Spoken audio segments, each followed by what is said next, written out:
ಕನಕದಲ್ಲಿ ಒಬ್ಬ ಆಟೋ ಚಾಲಕನ ಪಾತ್ರ.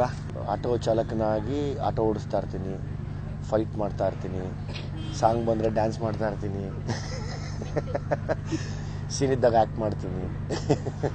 ಒಳ್ಳೊಳ್ಳೆ ಸೀನ್ ಇದೆ, ಸೆಂಟಿಮೆಂಟಲ್, ಎಮೋಷನಲ್ ಎಲ್ಲ. ಒಂದು ಅಣ್ಣವರ ನಮಗೆ ಗೊತ್ತಿಲ್ಲ, ನಮ್ಮ ಅಪ್ಪ ಅವರು ಅವಾಗೆಲ್ಲ ಹೇಳೋರು.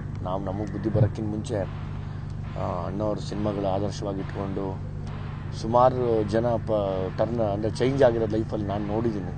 ಆಮೇಲೆ ನಮ್ಮ ಸಿನಿಮಾ ಅಂತ ಹುಡುಕಾಟ ಶುರು ಮಾಡಿದಾಗೆಲ್ಲ ಅಣ್ಣವರ ರಜನಿಕಾಂತ್, ಅಮಿತಾಬ್ ಬಚ್ಚನ್ನು ಅವರೆಲ್ಲ ನೋಡಿ ಒಂದೇನೋ ಆ ಮಟ್ಟಕ್ಕೆ ಅವ್ರು ಹೋಗ್ಬೇಕಂದ್ರೆ ಏನು ಕಾರಣ, ಮತ್ತು ಯಾವ್ಯಾವ ಸಿನಿಮಾಗಳನ್ನ ಮಾಡ್ತಾ ಬಂದರು, ಯಾವ ವಿಷಯಗಳನ್ನ ಹೇಳ್ತಾ ಬಂದರು. ಎಲ್ಲೋ ಒಂದು ಕಡೆ ಇವರೆಲ್ಲ ಹಿರಿಯರು ಮಾಡಿರೋ ಸಿನಿಮಾನೇ ನಮ್ಮ ಲೈಫ್ ಒಳಗಡೆ ಇದೆ.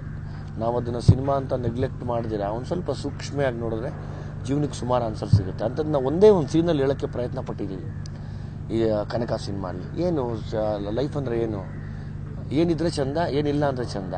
ಅದು ಯಾವ ಸಿನಿಮಾಲಿ ಬಂದಿತ್ತು ನಾವು ಅದನ್ನ ಯಾಕೆ ನೋಡೋಕ್ಕಾಗಲಿಲ್ಲ, ಅದನ್ನ ಯಾಕೆ ಮತ್ತೆ ನೋಡಲ್ಲ ಅಂತ ಅನ್ನೋದ್ರ ಬಗ್ಗೆ ಒಂದು ಅಗೇನ್ ತಿರ್ಗಾ ಒಂದು ಒಳ್ಳೆ ಎಮೋಷ್ನಲ್ ಮತ್ತು ಆ್ಯಕ್ಷನ್ ಪ್ಯಾಕ್ಟ್ ಕತೆ ಇದು.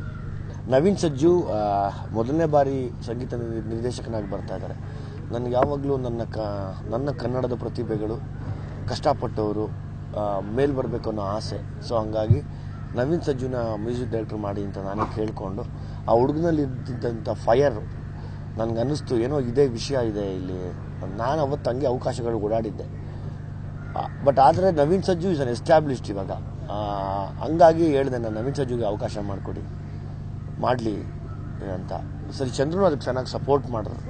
ಅವ್ರಿಗೂ ತುಂಬ ಆಸೆ ನಮ್ಮ ಪ್ರತಿಭೆಗಳ ಮೇಲೆ ಬರಬೇಕು ಅಂತ. ಹಂಗಾಗಿ ಅವ್ರಿಗೊಂದು ಅವಕಾಶ ಮಾಡಿಕೊಡ್ತೀವಿ. ಎಲ್ಲದಕ್ಕಿಂತ ಹೆಚ್ಚಾಗಿ ನವೀನ್ ಸಜ್ಜು ಕೂಡ ಅಷ್ಟೇ ಕಷ್ಟಪಟ್ಟು ಮ್ಯೂಸಿಕ್ನ ಮಾಡಿದ್ದಾರೆ.